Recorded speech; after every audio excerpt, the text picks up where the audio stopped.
Hello everyone, welcome back to Biologics. आज के इस लेक्चर में हम लोग वन शॉट वीडियो देखने वाले हैं हमारे 12th के सबसे पहले चैप्टर का, जिसका नाम है sexual reproduction in flowering plant. चलिए बिना विदाउट वेस्टिंग टाइम हम चैप्टर को स्टार्ट कर देते हैं।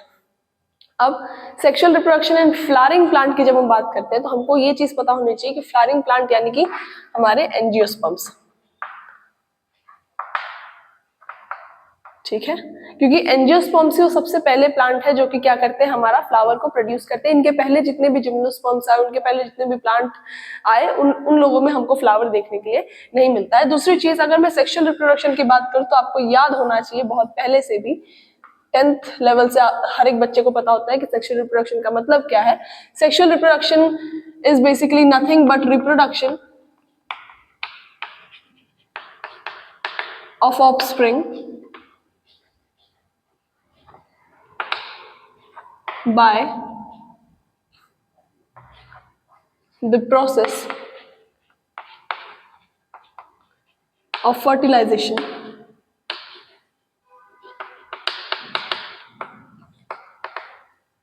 of two, ऐसे लिखते हैं कि one male and one female gamete, ठीक है। ये डेफिनेशन जो है ये मैंने अपने मन से बनाई है, आप अपने मन से भी कोई डेफिनेशन बना के लिख सकते हैं। सेक्सुअल रिप्रोडक्शन का सिर्फ इतना सा मतलब है कि एक मेल गैमेट आएगा, एक दूसरा फीमेल गैमेट आएगा, वो दोनों एक दूसरे के साथ फ्यूज होंगे, फ्यूज होकर एक जाइगोट बनाएंगे जो आगे जाके एक एम्ब्रियो बनेगा, और उससे फिर उसके बाद एक जो है पूरा का पूरा बेबी हमको देखने के लिए मिलेगा। चलिए, अब सेक्सुअल रिप्रोडक्शन आपको समझ गया, फ्लावरिंग प्लांट आपको समझ गया। अब यहाँ पे एक बहुत अच्छा वर्ड आया है, फर्टिलाइजेशन, यानी कि फीमेल और मेल गैमेट जो है वो एक दूसरे में जब फ्यूज होते हैं तो उस प्रोसेस को हम लोग बोलते हैं फर्टिलाइजेशन। तो एक बार फर्टिलाइजेशन को हम लोग लिख लेते हैं अलग से। Fertilization is the process of fusion of male and female gamete, ठीक है। इसका मतलब होता है मेल और इसका मतलब होता है फीमेल, ठीक है। मेल और फीमेल गैमेट का जब फ्यूजन होता है तो उस प्रोसेस को हम लोग क्या बोलते हैं, फर्टिलाइजेशन। अब अगर हम फर्टिलाइजेशन देखें हमारे फ्लावरिंग प्लांट में कि हाँ ठीक है, फर्टिलाइजेशन से एक नया ऑफस्प्रिंग बनेगा ये वो, तो फर्टिलाइजेशन जो है वो डायरेक्ट ना होकर ये 3 स्टेप में होता है, जिसमें पहला स्टेप है आपका प्री फर्टिलाइजेशन,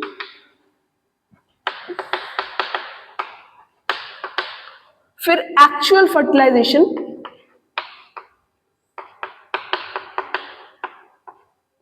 उसमें भी अगर मैं अपने फ्लावरिंग प्लांट यानी कि अगर एंजियोस्पर्म्स की बात करनी हो तो इसमें आएगा मेरा डबल फर्टिलाइजेशन,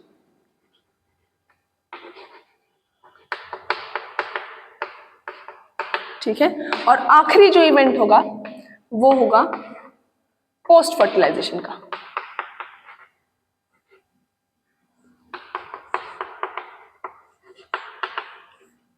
यानी जो आपका सेक्सुअल रिप्रोडक्शन है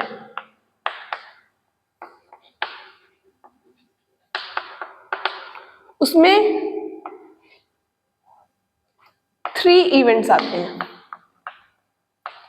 आपके एंजियोस्पर्म में सेक्सुअल रिप्रोडक्शन ऐसे डायरेक्ट ना होकर 3 इवेंट्स पे होता है। पहला आपका प्री फर्टिलाइजेशन, दूसरा आपका फर्टिलाइजेशन यानी कि डबल, अगर हम प्लांट की बात करें तो उनमें फर्टिलाइजेशन मींस डबल फर्टिलाइजेशन। ये क्या है, कैसे है, ये मैं बताऊंगी आपको, बहुत इजी चीज है, हम लोग समझ लेंगे। उसके बाद आता है सबसे आखिरी इवेंट जो कि है पोस्ट फर्टिलाइजेशन। प्री यानी फर्टिलाइजेशन के पहले वाली चीज, पोस्ट यानी फर्टिलाइजेशन के बाद वाली चीज। अब प्री फर्टिलाइजेशन में ज्यादा कुछ नहीं होता है, इसलिए मैं इसके बारे में आपको यहीं पे बता देती हूँ। प्री फर्टिलाइजेशन में सबसे पहले क्या होता है, सबसे पहले क्या होता है, सेवरल हॉर्मोन्स आर मेड, ठीक है। आपका जो भी प्लांट है, जो फ्लावर प्रोड्यूस करने वाला प्लांट है, उसको ना फ्लावर प्रोड्यूस करने से पहले उस प्लांट को पता चल जाता है कि अच्छा अब जो है मुझे फ्लावर प्रोड्यूस करना है, तो वो अपने बॉडी के अंदर यानी उस प्लांट बॉडी के अंदर पहले ही कुछ सेवरल हार्मोन्स को क्या कर देता है, प्रोड्यूस कर देता है, यानी बना देता है कुछ हार्मोन्स को जो कि फर्टिलाइजेशन में हेल्प करने वाले हैं। दूसरी चीज कुछ स्ट्रक्चरल चेंजेस भी आ जाते हैं, ठीक है। स्ट्रक्चरल चेंजेस भी आ जाते हैं हमारी प्लांट की बॉडी में जब उसको पता चलता है कि हाँ भाई अब जो है इसके बाद फर्टिलाइजेशन वाली प्रोसेस होने वाली है, तो मुझे कुछ चीजें बना के रखनी है, जिसमें सबसे पहली चीज क्या बनाना है मुझे, सबसे पहली चीज मुझे बनाना है कुछ हार्मोन जो कि फर्टिलाइजेशन में हेल्प करने वाले हैं। दूसरी चीज मुझे अपने अंदर कुछ स्ट्रक्चरल चेंजेस कर लेने हैं, जैसे कि स्ट्रक्चरल चेंजेस में वो क्या करेगा, differentiation and maturation of androecium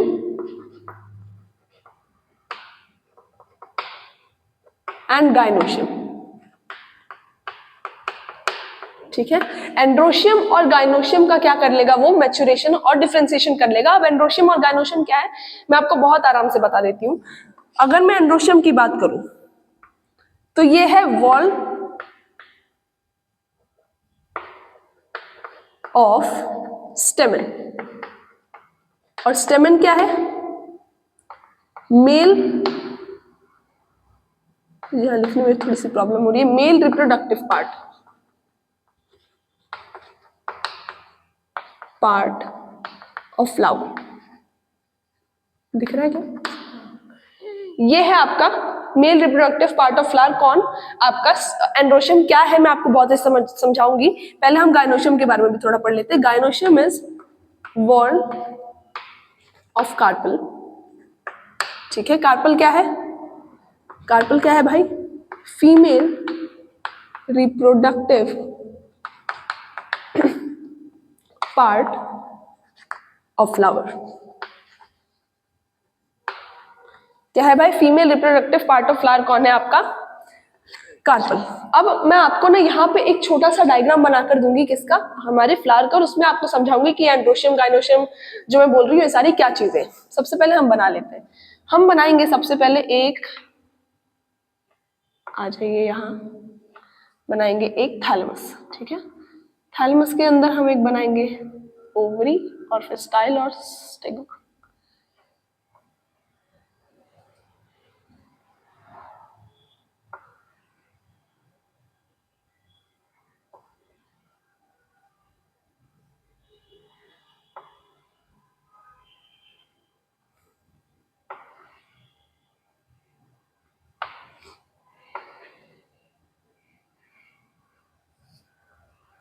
ठीक है, ये हो गया।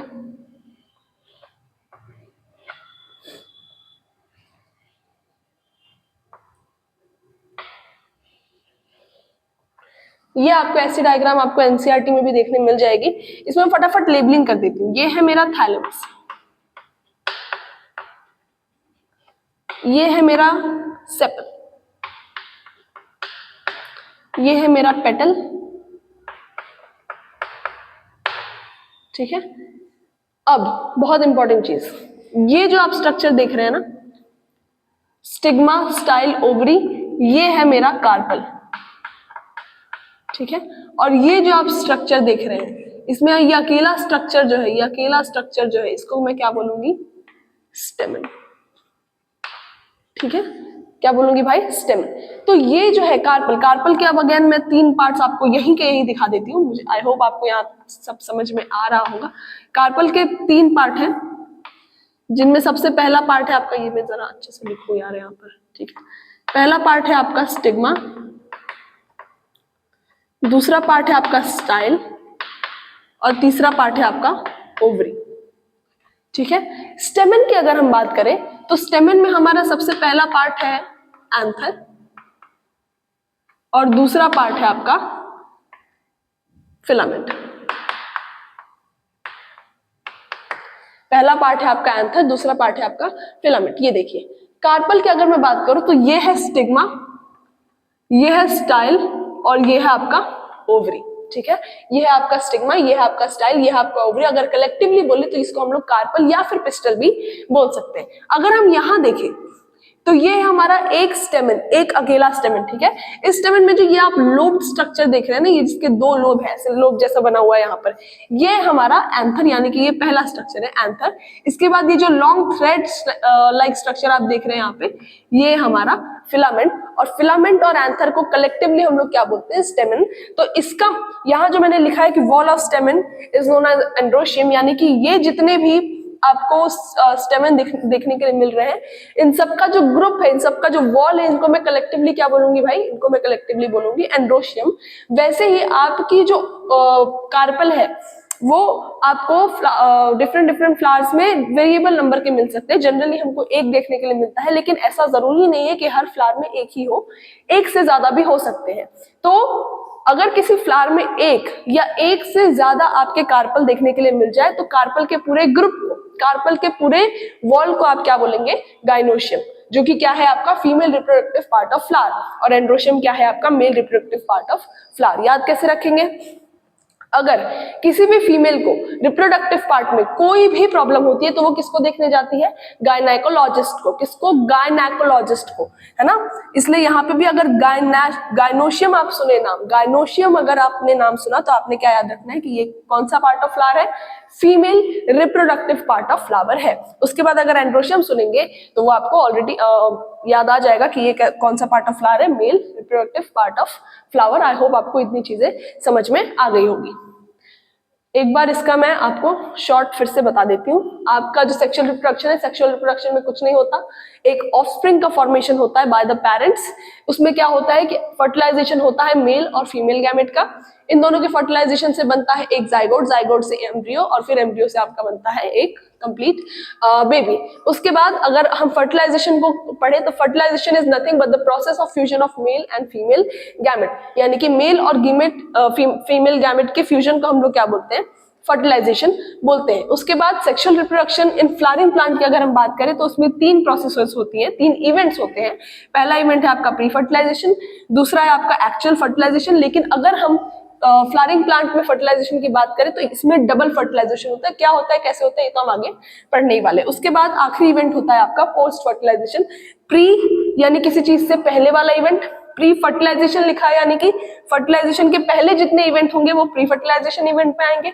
पोस्ट यानी किसी चीज के बाद वाला इवेंट, पोस्ट फर्टिलाइजेशन अगर लिखा है तो फर्टिलाइजेशन के बाद जितने इवेंट होंगे वो आपके किस में आएंगे, पोस्ट फर्टिलाइजेशन में आएंगे। अब प्री फर्टिलाइजेशन में पहली चीज क्या होती है, सेवरल हार्मोन्स जो है, जो आपका जो प्लांट है उसको फर्टिलाइजेशन होने से पहले ही पता चल जाता है कि ठीक है भाई अब जो है फर्टिलाइजेशन होने वाला है, तो मुझे कुछ कुछ चीजें जो है वो रेडी रखनी पड़ेगी। तो कुछ कुछ चीजें में क्या, पहला ये सेवरल हार्मोन्स बना के रखता है, कुछ हार्मोन जो इसको लगता है कि हाँ ठीक है फर्टिलाइजेशन में ये हार्मोन काम करेगा, तो वो हार्मोन ये यहाँ पे बना के रख लेता है प्लांट हमारा। उसके बाद स्ट्रक्चरल चेंजेस हमको देखने के लिए मिलते हैं हमारे प्लांट में।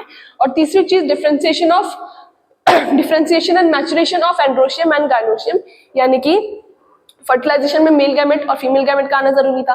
मेल गैमेट आपका आएगा मेल रिप्रोडक्टिव पार्ट से, फीमेल गैमेट आपका आएगा फीमेल रिप्रोडक्टिव पार्ट से। तो उन दोनों का भी डिफरेंशिएशन और मैचुरेशन बहुत ही ज्यादा इंपॉर्टेंट हो जाता है, जो कि अगेन आपका प्री फर्टिलाइजेशन इवेंट में हो जाता है। अब एंड्रोशियम के बारे में मैंने आपको बताया, androecium is nothing but the wall of स्टेमन। अब स्टेमन क्या है, स्टेमन एक अकेला एंथर प्लस फिलामेंट वाला स्ट्रक्चर है। अब एंथर प्लस फिलामेंट वाले स्ट्रक्चर को आप बोल रहे हो स्टेमन, तो स्टेमन जितने भी प्रेजेंट होंगे एक फ्लावर में उनके पूरे ग्रुप को हम लोग क्या बोलेंगे, एंड्रोशियम बोलेंगे। गाइनोशियम की अगेन वही बात है कि अगर मैं स्टिग्मा स्टाइल ओवरी इन तीनों को कलेक्टिवली मिला के कार्पल बोल रही हूं तो एक फ्लावर में जितना भी कार्पल होगा, अकेला हो चाहे एक से ज्यादा हो, उन सबके ग्रुप को हम लोग क्या बोलेंगे, यहाँ पे गाइनोशियम बोलेंगे। आई होप आपको इतनी बात समझ में आ गई होगी, लिख लीजिए फिर आगे बढ़ते हैं। चलिए आई होप आपको लास्ट टॉपिक समझ में आया होगा। बढ़ते हैं नेक्स्ट टॉपिक के ऊपर। अब इस टॉपिक में हम लोग सबसे पहले फिर से एक बार हम अपने फ्लावर का डायग्राम देख लेते हैं, क्योंकि इस बार फ्लावर के डायग्राम की हमको बहुत ज्यादा जरूरत पड़ने वाली है। चलिए ये मैंने बना लिया एक फ्लावर का डायग्राम, ठीक है।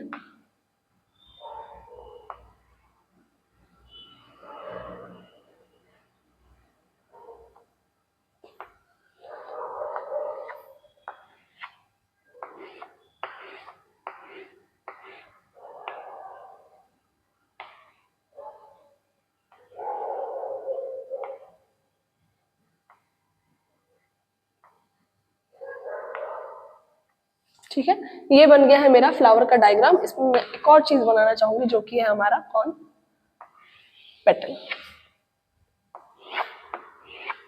ये देखिए अब अगर आपने एक फ्लावर देखा होगा, हम जनरली हिबिस्कस के फ्लावर से समझाते हैं क्योंकि हिबिस्कस का फ्लावर में हमको सारी चीजें बहुत आराम से देखने के लिए मिलती है। अगर आपने हिबिस्कस का फ्लावर देखा होगा तो आप देखोगे फ्लावर के नीचे एक ग्रीन कलर का पार्ट होता है, ग्रीन कलर का ऐसे कप लाइक स्ट्रक्चर होता है। उस कप लाइक स्ट्रक्चर को हम लोग क्या बोलते हैं? थैलेमस। थैलेमस कैसा होता है भाई? ग्रीन होता है। उसके बाद आप देखोगे कि एक फ्लावर में उसकी अपनी छोटी छोटी पत्ती जैसा स्ट्रक्चर होता है ना, उस थैलेमस के नीचे आपको पत्ती जैसा स्ट्रक्चर देखने के लिए मिलेगा। उसको हम लोग क्या बोलते हैं? सेपल। क्या बोलते हैं भाई? सेपल। ये भी कैसा होता है? ग्रीन होता है। अब उसके बाद अगर आप देखो तो इस सेपल से ही मतलब थैलेमस जो है, थैलेमस से ही अटैच होता है कौन आपका? कौन आपका? स्टेमन। हमने ये लास्ट स्लाइड में ही पढ़ा। स्टेमन के फिर दो पार्ट भी हमने पढ़े जिसमें लोब स्ट्रक्चर को हम लोग क्या, चलिए यहाँ पे स्टेमन का एक डायग्राम बना ही लेते हैं। स्टेमन हमारा ऐसा दिखता है ना। स्टेमन के इस पार्ट को हम लोग क्या बोलते हैं? एंथर। और इस पार्ट को क्या बोलते हैं हम लोग? इस पार्ट को हम लोग बोलते हैं फिलामेंट। फिलामेंट या फिर आप स्टॉक भी बोल सकते हैं, ठीक है। उसके बाद जो हमारा बीच का स्ट्रक्चर है, सबसे बड़ा स्ट्रक्चर है जो हमारा ये वाला स्ट्रक्चर, इसको हम लोग क्या बोलते हैं? कार्पल। यहां पे भी एक छोटा सा कार्पल बना लेंगे। ऐसा वाला स्ट्रक्चर को हम लोग क्या बोलते हैं? क्या बोलते हैं भाई? कार्पल बोलते हैं। कार्पल में ये जो आप स्ट्रक्चर देख रहे हो, ये जो फ्लैट स्ट्रक्चर आप देख रहे हो, इसको हम लोग बोलते हैं स्टिग्मा। ये जो आप नेक लाइक स्ट्रक्चर देख रहे हो, इसको हम लोग बोलते हैं स्टाइल। और ये जो आप स्ट्रक्चर देख रहे हो, इसको हम बोलते हैं ओवरी। इसके अंदर एक और स्ट्रक्चर प्रेजेंट होता है जिसको हम बोलते हैं ओव्यूल, ठीक है। ओवरी ओव्यूल के बारे में तो हम आगे पढ़ने ही वाले। उसके बाद यहाँ ये जो है, इसको हम लोग बोलते हैं पेटल। पेटल। अब पेटल तो भाई नाम से ही समझ में आ जाता है। पेटल जो है वो काफी कलरफुल होता है, हमको व्हाइट कलर का भी देखने मिलता है, रेड और काफी सारे ऑरेंज कलर के भी हमको पेटल्स देखने को मिलता है। बेसिकली पेटल जो है वो आपके कैसे होते हैं? कलरफुल होते हैं। इनका भी बहुत अच्छा काम है पॉलिनेशन में। आपको ध्यान रखना है कि पेटल्स का क्या इंपॉर्टेंट रोल है। चलिए वो बात तो हम खैर आगे पढ़ेंगे। अब ना मैंने ये डायग्राम आपको बनाई क्यों? फिर से इसके पीछे एक बहुत बड़ा कारण है। कारण ये है कि मैं आपको समझाने वाली हूँ स्टेमन, एंथर एंड फिलामेंट के बारे में। स्टेमन, एंथर एंड फिलामेंट के बारे में अब हम लोग क्या करने वाले हैं भाई? अब हम लोग समझने वाले हैं, ठीक है। तो ये डायग्राम हम लोग अलग लगते हैं, ठीक है। अब स्टेमन, एंथर और फिलामेंट जो है, पहले तुम स्टेमन के बारे में समझ लेते हैं। Stamen is the male reproductive part of flower, जिसके दो पार्ट होते हैं, एंथर एंड फिलामेंट। आपको यहीं से देख के समझ में आ रहा है तो मैं वहां पे लिख नहीं रही हूं, लेकिन आपको याद रहना चाहिए। उसके बाद यहां पे एक और चीज आपको लिखनी है कि प्रॉक्सिमल एंड ऑफ फिलामेंट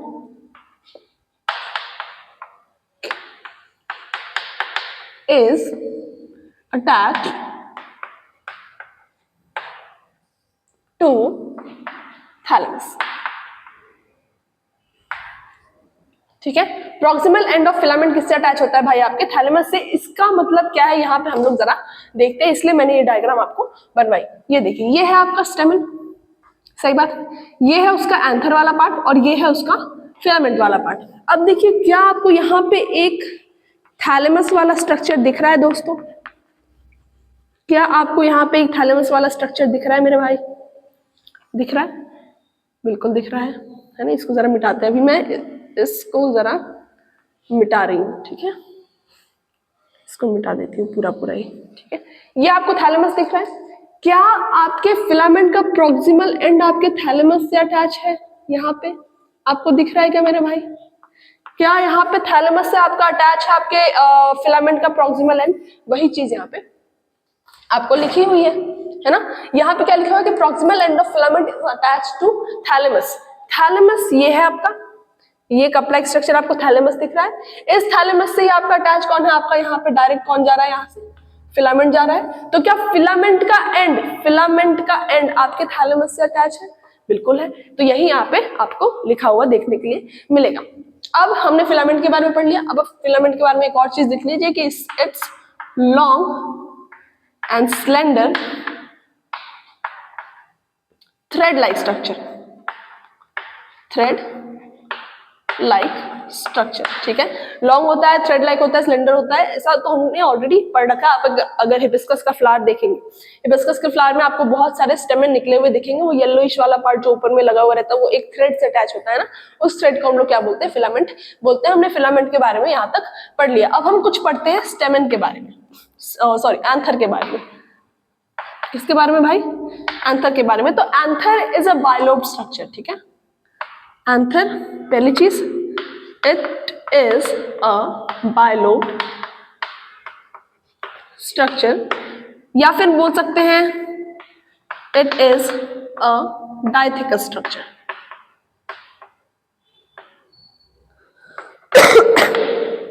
क्या बोल सकते हैं भाई कि एक ऐसा स्ट्रक्चर है, या तो बायलोब्ड है या तो डायथेकस है। इसके बारे में मैं आपको बहुत अच्छी एक चीज यहाँ पे बताने वाली हूँ, जरा ध्यान दीजिए, ठीक है।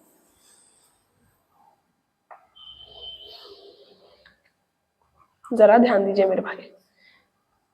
अगर मैं यहां पे एक ऐसा स्ट्रक्चर बना दूं,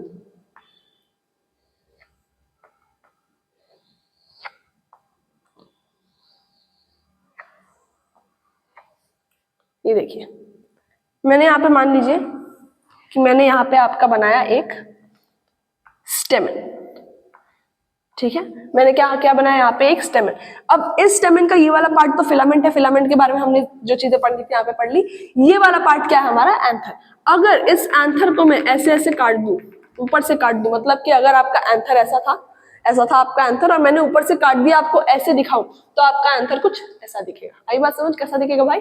ऐसा दिखेगा। इसको मैंने काट के मैंने आपको इसका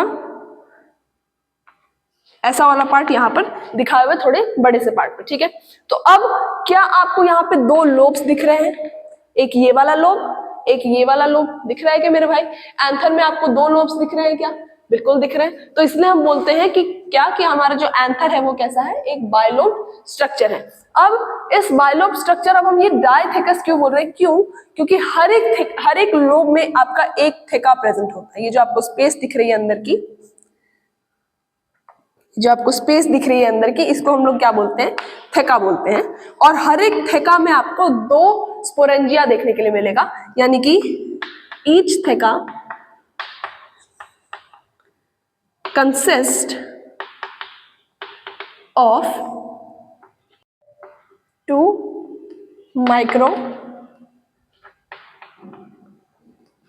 माइक्रोस्पोरेंजिया, ठीक है। यानी कि आपके एक एंथर में आपको 4 माइक्रोस्पोरेंजिया यानी कि ऐसे सर्कुलर स्ट्रक्चर देखने के लिए मिलते हैं। और क्योंकि ऐसे 4 सर्कुलर स्ट्रक्चर देखने के लिए मिलते हैं एक लोब में, ठीक है, तो यहाँ पे एक थेका में आप बोल सकते हो कि आपको 2 माइक्रोस्पोरेंजिया देखने के लिए मिलेगा। मैंने कुछ चीजें आपको बताई, मैं आपको फिर से बता देती हूँ। पहला तो आपका जो एंथर है ये ऐसा प्रेजेंट होता है, इसलिए हम लोग उसको क्या बोलते हैं कि ये बायलोब स्ट्रक्चर है। लेकिन जब आप इसको अंदर से देखेंगे तो इसके हर एक लोब में आपको एक रूम, ये जो है ना, ये एक रूम देखने के लिए मिलता है, जिसको हम लोग क्या बोलते हैं, थेका। तो अगर दो लोब में 2 रूम है तो इसको हम लोग क्या बोलेंगे, डायथेकस स्ट्रक्चर। कौन? आपका एंथर। उसके बाद एक थेका में आपके कौन प्रेजेंट होते हैं, 2 माइक्रोस्पोरेंजिया प्रेजेंट होते हैं। अब ये माइक्रोस्पोरेंजिया जब आगे और मैच्योर होते हैं तो ये बन जाते हैं हमारे पॉलन सैक, ठीक है। क्या बन जाते हैं भाई? पॉलन सैक, जिसके अंदर कौन आपका प्रेजेंट होता है, पॉलन ग्रेन, ठीक है। पॉलन ग्रेन आपका प्रेजेंट होता है आपके माइक्रोस्पोरेंजिया के अंदर। अब यहाँ पे आई गेस मैंने आपको सारी चीजें समझा दी हैं। इसके बाद जो माइक्रोस्पोरेंजिया का स्ट्रक्चर है हम लोग नेक्स्ट स्लाइड में पढ़ने वाले हैं, क्योंकि यहाँ पे उसको समझाना काफी मुश्किल हो जाएगा। आई होप यहाँ तक की बात समझ में आई होगी। अगर समझ में आई होगी तो इसको लिखिए और बढ़ते हैं आगे। चलिए, अब आपको लास्ट स्लाइड समझ में आई होगी। बढ़ते हैं नेक्स्ट स्लाइड के ऊपर, जिसमें हम लोग एक बहुत इंपॉर्टेंट चीज पढ़ने वाले हैं, वो है हमारा स्ट्रक्चर ऑफ माइक्रोस्पोरेंजिया।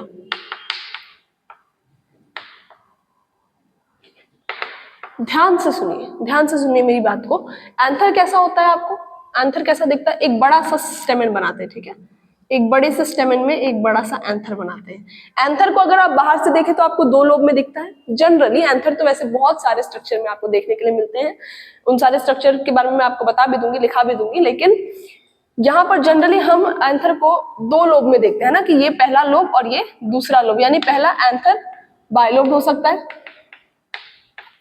फिर जब हम एंथर को देखते हैं तो एंथर के अंदर दो स्पेस होती है, दो एम्प्टी स्पेस होती है, तो उस रूम को हम लोग क्या बोलते हैं? थेका बोलते हैं। क्या बोलते हैं भाई? उस अंदर के रूम को, अंदर के स्पेस को क्या बोलते हैं? थेका बोलते हैं। ईच थेका, हर एक थेका में दो माइक्रोस्पोरेंजिया होता है ना। तो अगर मैं इसको इधर से काट के आपको ये वाला पार्ट नीचे अगर मैं दिखाऊं, अगर मैं ऐसे दिखाऊं आपको पार्ट्स करके, तो ये है आपका एक लोब, ये है आपका दूसरा लोब। एक लोब में आपका एक रूम है ना, एक लोब में आपका एक रूम, यानी पर लोब, यहाँ मैंने सिर्फ थेका क्यों लिखा है, मैंने डायथेकस लिखना चाहिए था ना। ये है आपका एक लोब और ये है आपका दूसरा लोब, तो पूरा एंथर कैसा हो गया? बायलोब हो गया। उसके बाद अंदर में ये आपको एक रूम देखने मिलेगा और ये आपको दूसरा रूम देखने मिलेगा। इस रूम को हम लोग थेका बोल रहे हैं, तो आपका एंथर अगेन कैसा हो गया? डायथेकस हो गया। अब एंथर जो है वो टेट्रागोनल स्ट्रक्चर भी है। टेट्रागोनल स्ट्रक्चर कैसे है भाई? देखिए, आपका ये एक रूम है, मतलब ये पूरा एक रूम है। इस एक रूम में आपको दो ऐसे सर्कुलर स्ट्रक्चर कॉर्नर पे आपको देखने के लिए मिलेंगे, जिनको हम लोग क्या बोलते हैं? क्या बोलते हैं भाई? माइक्रोस्पोरेंजिया। क्या बोलते हैं भाई? माइक्रोस्पोरेंजिया। ये माइक्रोस्पोरेंजिया कितने हैं? 4, इसलिए हम लोग क्या बोलते हैं कि एंथर कैसा है? टेट्रागोनल स्ट्रक्चर है। आई होप एंथर के बारे में आपको ये तीनों चीजें समझ में आई होगी। अब जरा हम लोग आगे बढ़ते हैं। अब मैं एक बड़ा सा एंथर बना लेती हूँ, ठीक है? क्या बना लेती हूँ भाई? एक बड़ा सा एंथर बना लेती हूँ। बहुत सुंदर एंथर बन के आया है। अब देखिए मेरे दोस्त, ये है आपका एंथर। इसके अंदर मैं बना लेती हूँ आपका स्पोरोजिनस टिश्यू, नहीं माइक्रोस्पोरेंजिया। माइक्रोस्पोरेंजिया बना लेते हैं। अब ये जो माइक्रोस्पोरेंजिया है ना मेरे भाई, इसमें होते हैं आपके 4 लेयर्स। कौन कौन से लेयर होते हैं? फटाफट एक बार बना लेते हैं। ये आपका पहला लेयर,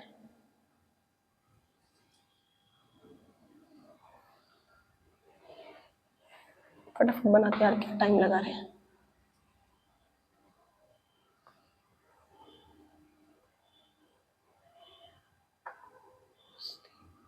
एक और बस।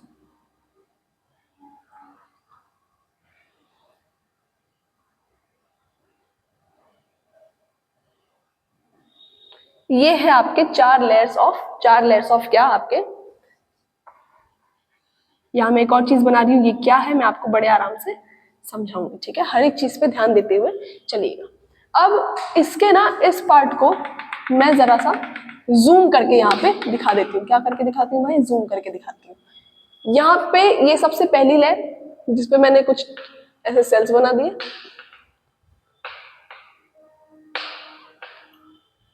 ये डायग्राम आपको एनसीईआरटी में भी देखने के लिए मिल जाएगी। फिर यहाँ पे एक और लेयर बनाया मैंने ऐसे सेल्स का,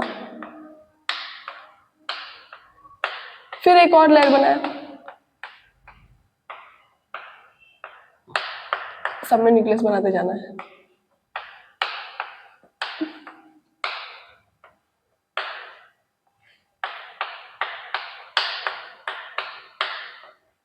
ये देखिए, अब ये है क्या आपका एंथर, ठीक है? ये एक इमेच्योर एंथर है, आप इसको एक इमेच्योर एंथर समझ सकते हैं, यानी कि अभी यंग एंथर। इसको मैं क्या बोल रही हूँ? ये है हमारा यंग एंथर, ठीक है?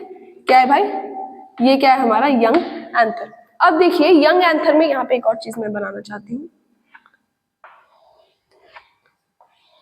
बहुत सारे हो चुके हैं ना यहाँ पे, तो मैं यहाँ पे थोड़ी चीजें मिटाना चाहती हूँ। मैं चाहती हूँ कि पूरा ही मिटा के ना दूसरा ही डायग्राम बना दूँ ना। Diagram banana is the worst thing for me, लेकिन डायग्राम समझना अच्छा लगता है दोस्तों, कोई बात नहीं।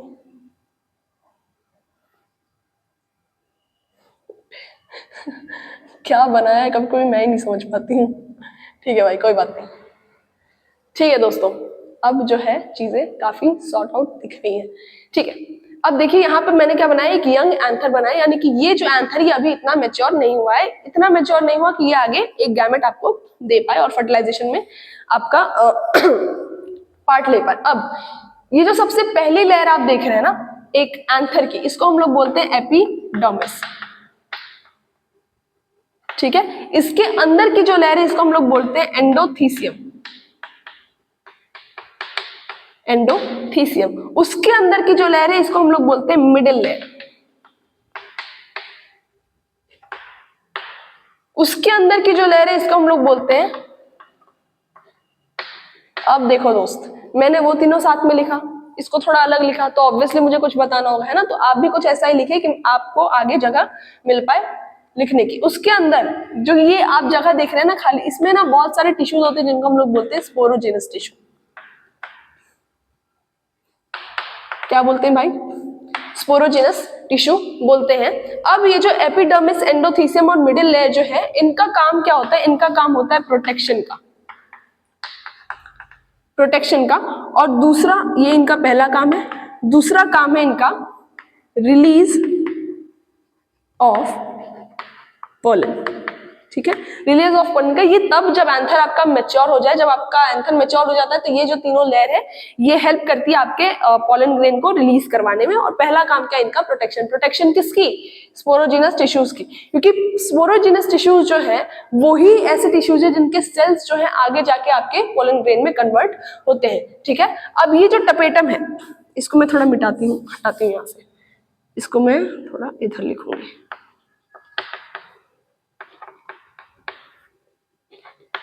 ठीक है। आपका जो टपेटम है ना भाई, tapetum is a very nourishing layer.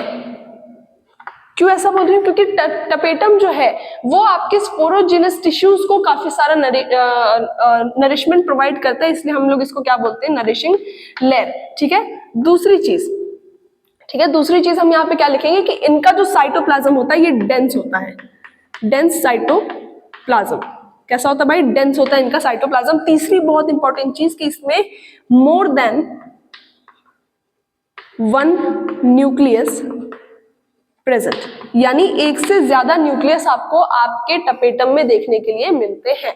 I hope इतनी चीजें समझ में आई होगी। यहाँ पे मैंने इसको क्यों बड़ा बड़ा बनाया था, उसका रीजन सिंपल सा है कि ये जो आपका लेयर है, ये बाहर का जो लेयर है, इसको हम लोग बोल रहे हैं, मुझे ऐसा लगता है आपको ऊपर का दिखेगा नहीं, तो ये जो आपकी लेयर है इसको हम लोग बोल रहे हैं एपिडर्मिस, ठीक है। इसके अंदर की जो लेयर है इसको हम लोग बोल रहे हैं एंडोथीसियम,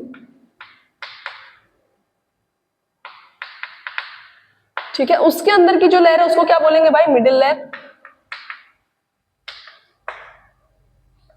उसके अंदर की जो लेयर है उसको क्या बोलेंगे? टपेटम। और उसके अंदर जो आपको लेयर मिलेगा, उसके अंदर जो आपको टिश्यूज मिलेंगे उसको हम लोग क्या बोलेंगे? Sporogenous tissue, sporogenous tissue. और स्पोरोजेनस टिश्यूज जो है वो आगे आपके जाके क्या बनाते हैं? आपके पोलन ग्रेन्स। अब यहाँ पे आगे कुछ चीजें लिखने की जरूरत नहीं है, लेकिन यहाँ मैं इस चीज के बारे में आपको बता देती हूँ। ये है आपका कनेक्टिव। अब ये क्या चीज है भाई? आपको पता है आपके एंथर में 2 लोब्स हैं, ठीक है। अब इन 2 लोब्स को कोई ना कोई टिश्यू तो ऐसा होना चाहिए जो कनेक्ट करके रखना चाहिए। तो जो चीज इन दोनों लोब्स को कनेक्ट करके रखती है वो ये चीज है, और इसको हम लोग क्या बोलते हैं? कनेक्टिव। आई होप आपको इतनी बात समझ में आई होगी। इतना लिख लीजिए, फिर आगे बढ़ते हैं।